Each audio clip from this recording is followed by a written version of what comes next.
गांधी जी राष्ट्रपिता के नाम से पुकारे जाते हैं, जो अत्यंत सम्मान का पद है, पर वे पिता का कर्तव्य पालन करने में असफल रहे। अगले वर्ष ही कांग्रेस ने जिन्ना के सम्मुख आत्मसमर्पण कर दिया। पाकिस्तान मान लिया गया। जो कुछ उसके पश्चात हुआ वो सबको भली भांति ज्ञात है। जो लाखों हिंदू लूटे पीटे नष्ट हुए, इस महात्मा ने उनके लिए एक शब्द भी न कहा। वह स्वयं को मानवता का सेवक कहता था, किंतु उसके लिए मानवता के एकमात्र प्रतीक मुसलमान थे। हिंदू उसकी मानवता के क्षेत्र में नहीं आते थे। इस विचित्र साधु वृत्ति को देखकर मुझे आघात पहुंचा। देशभागेर सेई बछर अक्टोबर मासेई शीतेर थाबा खोला आकाशेर नीचे कैम्पे पाकिस्तान থেকে আসা হিন্দু শিখ শরণার্থীরা, কারণ ছেড়ে যাওয়া খালি বাড়িগুলোতে তাদের জায়গা হয়নি গান্ধীজির প্রবল বিরোধিতায়। সরকার কাস্টোডিয়ান বসিয়ে দিয়েছে রক্ষা করার, যতদিন না তারা পাকিস্তান থেকে ফেরত আসে। 12 অক্টোবর অল ইন্ডিয়া রেডিওতে প্রচার করা হলো গান্ধীজির ভাষণ। শরণার্থীদের তখনও আশা গান্ধীজি নিশ্চয়ই কোনো ব্যবস্থা করবেন, তাদের হয়ে সরকারকে সুপরামর্শ দেবেন। সুপরামর্শ অবশ্যই দিলেন, তবে সরকারকে নয়, শরণার্থীদের।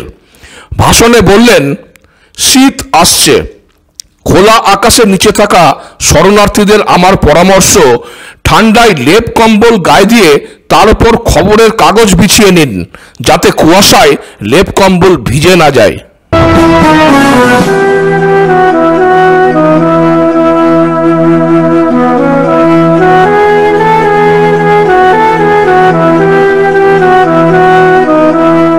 আমাদের দেশে যখনই প্রাকৃতিক দুর্যোগ আসে তখন অসহায় লোকজন মন্দির মসজিদ গুরুদ্বারাতে সাময়িক আশ্রয় নেয়, টেম্পোরারি শেল্টার।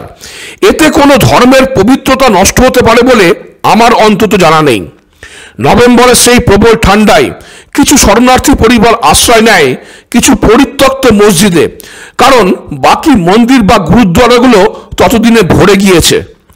কিন্তু জাতির জনক এখানেও প্রবল চিন্তিত হলেন সে স্থানের পবিত্রতা ও কোনো ক্ষতির আশঙ্কা করে। সরকারের উপর চাপ সৃষ্টি করলেন সব মসজিদ খালি করে দিতে। গান্ধীজির পার্সোনাল সেক্রেটারি, আজীবন গান্ধীবাদী কট্টর আরএসএস বিরোধী প্যারে লাল নাইয়ারের বই মহাত্মা গান্ধী পূর্ণাহুতির 4th খণ্ডের পেজ নাম্বার 356-তে লেখা আছে, এর দুদিনের মধ্যেই সরকার নোটিশ জারি করে 7 দিনের মধ্যে সব খালি করে দিতে বলে। 15 আগস্ট ব্রিটিশ শাসকরা তো চলে গেল, কিন্তু তারপর গান্ধীর ফরমানই সরকারের জন্য শেষ কথা। পুলিশ দিয়ে টেনে হিঁচড়ে বের করে দেওয়া হলো শরণার্থী পরিবারগুলোকে। গোডসে নিজের চোখে তাদের এই দুরবস্থা দেখেছেন। আদালতে দেওয়া শেষ বয়ানে এই ঘটনার উল্লেখ করে বলেছেন, ঠান্ডা বৃষ্টির মধ্যে বউ বাচ্চা সমেত তাদের এই দুরবস্থা যে কোনো পাষাণ হৃদয়ও গড়িয়ে দেবে। হৃদয় কার কতটা গড়েছিল তা জানার উপায় নেই, তবে 1947-এর নভেম্বর মাসে গান্ধীজির প্রার্থনা সভার ভাষণ, যা ইংরেজিতে ছাপানো হয়েছে, the collected words of Mahatma Gandhi, 100 খণ্ডের এই গ্রন্থে 55,000-এরও বেশি পাতা রয়েছে। তাতে তার সমস্ত ভাষণ, চিঠি, যাবতীয় তথ্যে ঠাসা। এর বৈধতাকে চ্যালেঞ্জ করার আগে আসল গান্ধী থেকে নকল গান্ধী প্রত্যেকেই 1000 বার চিন্তা করবে। সেই গ্রন্থের ভলিউম 89 পেজ 522-এ আছে সেই ভাষণ, যা অল ইন্ডিয়া রেডিওতেও প্রচারিত হয়েছিল। সে ভাষণে তিনি পাকিস্তান থেকে আসা হিন্দু শিখ শরণার্থীদের, যাদের অনেকেরই লাহোর, রাওয়ালপিন্ডি, পেশোয়ারে বড় বড় বাড়ি, এমনকি মহলও ছিল, যারা তখন দিল্লির রিফিউজি ক্যাম্পে জানোয়ারের থেকেও খারাপ জীবন কাটাচ্ছে, তাদের উদ্দেশ্যে বলেন যে তার কাছে অভিযোগ আছে যে তারা নাকি দিল্লির সমস্যা হয়ে উঠেছে, বিনা পয়সায় বা কম দামে জিনিসপত্র কিনতে চাইছে। শরণার্থীরা আসার পর নাকি মদের বিক্রিও বেড়ে গিয়েছে।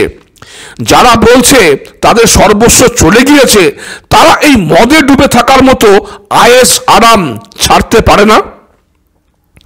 এত অসহনশীল অপমানজনক কথাবার্তা কোন জনকের মুখ থেকে বেরোতে পারে? গান্ধীজির একচক্ষু নীতিতে তিতি বিরক্ত লোকজন তখন প্রায় প্রতিদিনই বিড়লা ভবনের সামনে তার বিরুদ্ধে প্রদর্শন করছে। তাদের মধ্যে গোডসেও তখন ক্ষোভে ফুঁসছেন। यदि देशभक्ति पाप है तो मैं पाप मानता हूं, मैंने पाप किया है। यदि प्रशंसनीय है तो मैं अपने आप को उस प्रशंसा का अधिकारी समझता हूं। मुझे विश्वास है यदि मनुष्यों द्वारा स्थापित न्यायालय से ऊपर कोई और न्यायालय होगा तो उसमें मेरे कार्य को अपराध नहीं समझा जाएगा। मैंने देश और जाति की भलाई के लिए यह काम किया है। मैंने उस व्यक्ति पर गोली चलाई जिसकी नीति से हिंदुओं पर घोर संकट आए और हिंदू नष्ट हुए। वास्तव में मेरे जीवन का उसी समय अंत हो गया था जब गांधी जी पर गोली चलाई थी। उसके पश्चात मैं अनासक्त जीवन बिता रहा हूं। मेरे लिए संतोष का विषय है कि मुझे कोई पश्चाताप नहीं है। তথ্য প্রমাণ দিয়ে এই টপিকের ওপর আলোচনার উদ্দেশ্য একটাই, একতরফা শুনে আসা ওয়ান সাইডেড ন্যারেটিভের বাইরে গিয়ে সেসব ঘটনা জানতে চাওয়া যা অধিকাংশ মানুষেরই অজানা। দেশভাগের পর দিল্লি দাঙ্গায় দু ধরনের ক্যাম্প, পাকিস্তান থেকে হিন্দু শিখ শরণার্থীদের আর কিছু দিল্লি দাঙ্গা কবলিত মুসলিম সম্প্রদায়ের। সেগুলোরই একটা দিল্লির পুরনো কেল্লা। 1947-এর 13 সেপ্টেম্বর গান্ধী গেলেন সেই ক্যাম্প পরিদর্শনে। আবর্জনা, মলমূত্র যত্রতত্র ছড়ানো, দুর্গন্ধে বাতাস ভারী। পরদিনই প্রার্থনা সভায় তিনি বললেন, যা ছাপা হয়েছে the collected works of Mahatma গান্ধীর ভলিউম 89 পেজ 206-এ, এত নোংরা নাকি তিনি সারা জীবনে দেখেননি। এখানে এত সিপাহী ফৌজ রয়েছে কিসের জন্য? আমার মতে তাদের হাতে কোদাল আর বেলচা থাকা উচিত। তাদের সর্বপ্রথম কাজ হলো নোংরা পরিষ্কার করা। ভারতীয় সেনার জওয়ান আর দিল্লি পুলিশের সিপাহীদের কাজ শান্তি শৃঙ্খলা রক্ষা নয়, ওনার প্রিয় সম্প্রদায়ের মলমূত্র পরিষ্কার করা। আর্মি তার কথায় কর্ণপাত না করাতে মেরঠ থেকে আনা হলো কিছু সাফাই কর্মী, অথচ এই উনি হিন্দু শরণার্থীদের ক্যাম্পে গিয়ে বলে এসেছেন, ঝাড়ু আপনাদেরই লাগাতে হবে, কোনো সাফাই কর্মচারী দেওয়া হবে না। এ ব্যাপারে আমি খুব কঠিন মনের মানুষ। 13 जनवरी सन 1948 को मुझे पता लगा कि गांधी जी एक और अनशन करने का निश्चय कर चुके हैं। इस अनशन के द्वारा वे इस बात का आश्वासन चाहते थे कि इंडियन डोमिनियन अर्थात विभाजित हिंदू भारत में हिंदू मुस्लिम एकता रहे। किंतु मैं और बहुत से लोग इस बात को स्पष्ट रूप से देख सकते थे कि अनशन का वास्तविक ध्येय कुछ और था। गांधी जी भारत सरकार को बाध्य करना चाहते थे कि वो पाकिस्तान को 55 करोड़ रुपए दे दे। गांधी जी के इस प्रस्ताव से भारत सरकार पूर्णतया असहमत थी। इस विषय में श्री आप्टे ने परामर्श दिया कि गांधी जी की प्रार्थना सभाओं में लगातार विरोध प्रदर्शन करने चाहिए।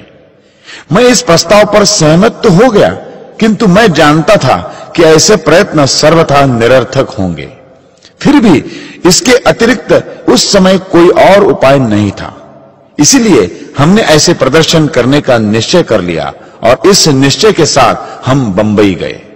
15 আগস্ট ভারত পাকিস্তানের মধ্যে শুধু জমি ভাগই নয়, অন্য যাবতীয় স্থাবর অস্থাবর সম্পত্তির ভাগ বাটোয়ারা হলো। রেলের ইঞ্জিন, যুদ্ধের ট্যাঙ্ক, ফাইটার প্লেন থেকে সরকারি অফিসের চেয়ার টেবিল পাখানো। কিন্তু বিবাদ হলো রিজার্ভ ব্যাংকে জমা থাকা 375 কোটি টাকা নিয়ে। সমঝোতা অনুযায়ী 75 কোটি টাকা পাকিস্তানকে দেওয়া হবে। প্রথম কিস্তির 20 কোটি টাকা দেশভাগ হতেই দিয়ে দেওয়া হয়েছিল, বাকি 55 কোটি দেবারও প্রস্তুতি চলছিল। 75 বছর আগে 55 কোটি, আজকের নয়, যেখানে অপা সিন্ডিকেটের বেরগুলিয়া ফ্ল্যাট থেকেও 50 কোটি বেরিয়ে আসছে। সেই 47-এর 22 অক্টোবর পাকিস্তান আর্মি জম্মু কাশ্মীর ছিনিয়ে নেবার জন্য ট্রাইবাল মিলিশিয়াদের নিয়ে জম্মু কাশ্মীরে আক্রমণ চালালো। নাম ছিল অপারেশন গুলমার্গ। চলল নির্দয় হত্যা, লুটপাট। 4 দিন পর 26 তারিখে মহারাজা হরি সিং ইনস্ট্রুমেন্ট অফ অ্যাকসেশনে সই করলেন। জম্মু কাশ্মীর যুক্ত হলো ভারতের সাথে। সেদিনই ভারতীয় সেনা পৌঁছল শ্রীনগরে। সারা দেশে আওয়াজ উঠল ও সর্দার প্যাটেলের মতো নেতারও মত ছিল যে এখনই 55 কোটি টাকা দিয়ে দিলে পাকিস্তান সেই টাকায় বিদেশ থেকে অস্ত্র কিনে আমাদেরই সৈন্যদের রক্ত ঝরাবে। পরের বছর জানুয়ারিতে টাকা নিয়ে বিবাদ আরো বাড়ল। এবারও পরিত্রাতা হিসেবে মঞ্চে অবতীর্ণ হলেন জাতির জনক। গান্ধীজি সরকারকে বললেন অবিলম্বে টাকা দিয়ে দিতে, কিন্তু বেঁকে বসলেন সর্দার প্যাটেল। সাফ বলে দিলেন পরিস্থিতি স্বাভাবিক হলেই টাকা দেওয়া হবে, আমাদের সৈন্যদের নরসংহারের জন্য নয়। 12 জানুয়ারি 1948 6 পাতার এক বিবৃতি জারি করে তা জানিয়েও দিলেন প্যাটেল। বাস আর যায় কোথায়? রণাঙ্গনে একেবারে মুখোমুখি গুরু শিষ্য। গুরু তার অস্ত্র ভাণ্ডার থেকে বের করলেন সেই ব্রহ্মাস্ত্র। সেদিনই প্রার্থনা মঞ্চে ঘোষণা করলেন আমরণ অনশনের। যদিও অনশনের কারণ দেখানো হলো দিল্লিতে শান্তি ফেরানো, পাকিস্তানকে টাকা পাইয়ে দেওয়া নয়। দিল্লিতে দাঙ্গা তখন পুরোপুরি বন্ধ, তাহলে কিসের জন্য অনশন? 2 দিনের মধ্যেই 14 তারিখ মিটিং হলো খোলা আকাশের নিচে গান্ধীজির অনশন মঞ্চের বিছানায়।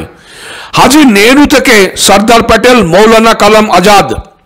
গান্ধীজি আর সর্দার প্যাটেলের মধ্যে উত্তপ্ত বাক্য বিনিময়। রাজি হলেন না প্যাটেল পাকিস্তানকে টাকা দিতে। এসব তথ্য রয়েছে প্যারেলাল নাইয়ারের বই, এমনকি মৌলানা কালামের বইতেও। 30 বছরের শিষ্য সর্দার প্যাটেল এই চরম তুষ্টিকরণ সহ্য করতে না পেরে গুরুর অপমান পর্যন্ত করে বসেন। কিন্তু আগেই বলেছি, দেখিয়েছি, গান্ধীজির ফরমানি ছিল শেষ কথা। 15 তারিখ নেহরু সরকার পুরো দেশের জনমতের বিরুদ্ধে গিয়ে সিদ্ধান্ত নিল 55 কোটি টাকা দিয়ে দেবার। লর্ড মাউন্টব্যাটেনের কাছে তদবির থেকে বিভিন্ন ছলা কৌশলে যে টাকা পাকিস্তান আদায় করতে পারেনি, গান্ধীজির জেদেই তারা তা পেয়ে গেল। জাতির জনক বলে কথা, তার অনশন তো দেশের নীতি, রণকৌশল, আইন কানুন সবকিছুর ঊর্ধ্বে। পরের পর্বেই এই আলোচনা শেষ করব নাথুরাম গডসেকে আতঙ্কবাদী তকমা দেওয়াটা কতটা যুক্তিপূর্ণ। ভালো থাকবেন, নমস্কার।